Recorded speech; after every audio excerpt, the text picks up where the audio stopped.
ಕರ್ನಾಟಕದಲ್ಲಿ ನಡೆಯುತ್ತಿರುವಂತಹ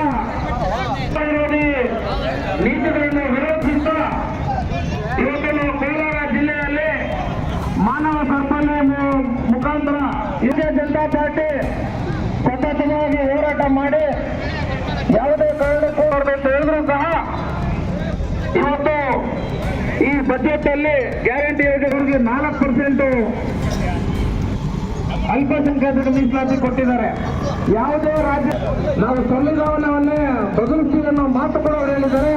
ಅದಕ್ಕೆ ನಮ್ಮ ಪಕ್ಷದ ವತಿಯಿಂದ ನಾವು ಮತ್ತೆ ಮಾಜಿ ಶಾಸಕರಾದ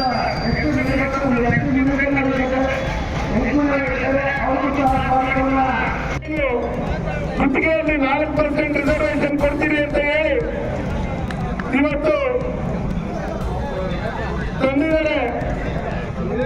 ಅದು ಸಂವಿಧಾನದ ವಿರುದ್ಧವಾಗಿದೆ ಅಂತ ಕ್ವಶನ್ ಕೇಳಿದಾಗ ನಾವು ಬೇಕಾದ್ರೆ ಸಂವಿಧಾನನೇ ಬದಲಾಯಿಸ್ತೀವಿ ಅಂತ ಹೇಳಿದಂತ DK ಶಿವಕುಮಾರ್ಗೆ ಒಂದು ಧಿಕ್ಕಾರವಿರಲಿ.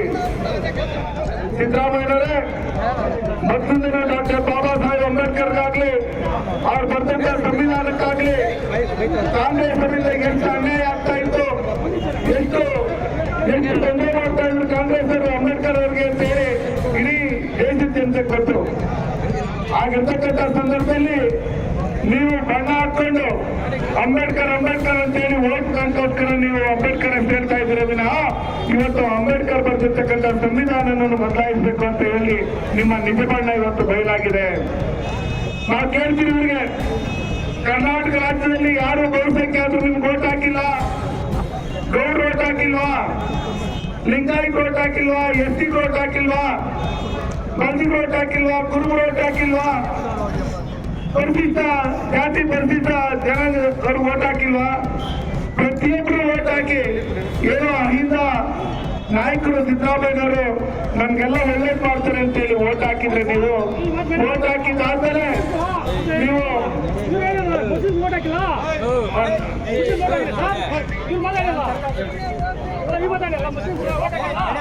ಓಟ್ ಹಾಕಿದ್ದಾರೆ.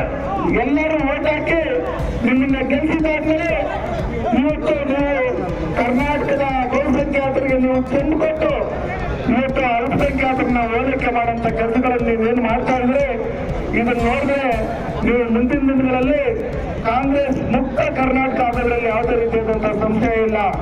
ಇವತ್ತು ಕರ್ನಾಟಕ ರಾಜ್ಯದಲ್ಲಿ ನಮ್ಮ ಭಾರತೀಯ ಜನತಾ ಪಾರ್ಟಿ ಅಧ್ಯಕ್ಷರಾದಂತಹ BY ವಿಜೇಂದ್ರ ಅವರು, ವಿರೋಧ ಪಕ್ಷದ ನಾಯಕರಾದಂಥ ಅಶೋಕ್ ಅವರು, ನಮ್ಮ ಪಕ್ಷದ ಹಿರಿಯ ಎಲ್ಲ ಮುಖಂಡರು ಸೇರಿ ಇಡೀ ಕರ್ನಾಟಕ ರಾಜ್ಯದಲ್ಲೆಲ್ಲ ನಾವು ಹೋರಾಟವನ್ನು ಮಾಡ್ತಾ ಇದ್ದೀವಿ. ಬಹುಸಂಖ್ಯಾತರು ನಾವು ಕೊಟ್ಟಂತ ತೆರಿಗೆಗಳೇನಿದೆ, ನಮ್ಮ ತೆರಿಗೆಯಿಂದ ಇವತ್ತು ಅಲ್ಪಸಂಖ್ಯಾತರನ್ನ ಹೋಲಿಕೆ ಮಾಡ್ತಾ ಇರ್ತಕ್ಕಂಥದ್ದನ್ನ ನಾವು ಖಂಡಿಸ್ತೀವಿ. ಇದು ಕೂಡಲೇ ಇದು 4% ರಿಸರ್ವೇಶನ್ ಏನು ಕೊಟ್ಟಿದ್ದೀರಿ ಗುತ್ತಿಗೆಯಲ್ಲಿ ಅದನ್ನ ವಾಪಸ್ ತಗೋಬೇಕು. ಮತ್ತೆ ಕೂಡಲೇ DK ಶಿವಕುಮಾರ್ ರಾಜೀನಾಮೆ ಕೊಡಬೇಕು. ಮತ್ತೆ ಸಂವಿಧಾನವನ್ನು ಬದಲಾಯಿಸ್ತೀನಿ ಅಂತ ಹೇಳಿರ್ತಕ್ಕಂಥ DK ಶಿವಕುಮಾರ್ ಮತ್ತೆ ಅವರ ಪಕ್ಷದ ಮುಖ್ಯಮಂತ್ರಿಗಳಾದಂಥ ಸಿದ್ದರಾಮಯ್ಯನವರ ರಾಜೀನಾಮೆಯನ್ನು ಕೊಟ್ಟು ನಮ್ಮ ಹಿರಿಯ ನಾಯಕರಾದಂಥ ವೆಂಕಟಣ್ಣನವರು ಹೇಳಿದ್ರಲ್ಲಿ ರಾಷ್ಟ್ರಪತಿ ಆಳ್ವಿಕೆ ಕರ್ನಾಟಕ ರಾಜ್ಯದಲ್ಲಿ ಬರಬೇಕು. ಆ ನಿಟ್ಟಿನಲ್ಲಿ ನಾವು ಬಹುಸಂಖ್ಯಾತರು ಕರ್ನಾಟಕದಲ್ಲಿ ನಾವು ಏನಿದ್ದೀವಿ ನಾವೆಲ್ಲ ಯೋಚನೆ ಮಾಡಬೇಕು. ಇದೇ ರೀತಿ ಕಾಂಗ್ರೆಸ್ ಸರ್ಕಾರ ಮಾಡ್ತಾ ಇರ್ತಕ್ಕಂಥ ಭ್ರಷ್ಟಾಚಾರ, ದಿನಕ್ಕೊಂದು ಭ್ರಷ್ಟಾಚಾರ ಮಾಡ್ತಾ ಇದೆ.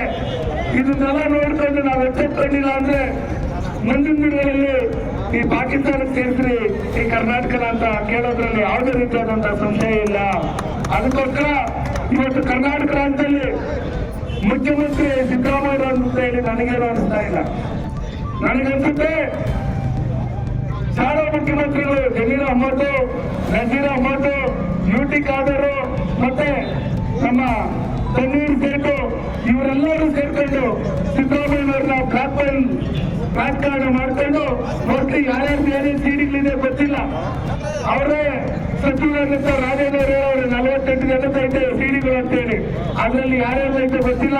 ಈ ಬ್ಲಾಕ್ಮೇಲ್ ಮಾಡೋದ್ರ ಮುಖಾಂತರ ನೀವು ಅಲ್ಪಸಂಖ್ಯಾತರಿಗೆ ಮುಸ್ಲಿಮ್ಸರಿಗೆ 4% ಕೊಟ್ಟಿಲ್ಲ, ನಾವು ರಾಜೀನಾಮೆ ಕೊಡ್ತೀವಿ ಅಂತೇಳಿ ಬ್ಲಾಕ್ಮೇಲ್ ಮಾಡಿ ಇವತ್ತು ಸಿದ್ದರಾಮಯ್ಯವ್ರನ್ನ ಈ ರೀತಿ ಸಿದ್ದರಾಮಯ್ಯವ್ರ ಬಗ್ಗೆ ಅವರು ಯಾವ ರೀತಿ ಇದ್ದಾರೆ ನಿಮ್ಗೆ ಗೊತ್ತು.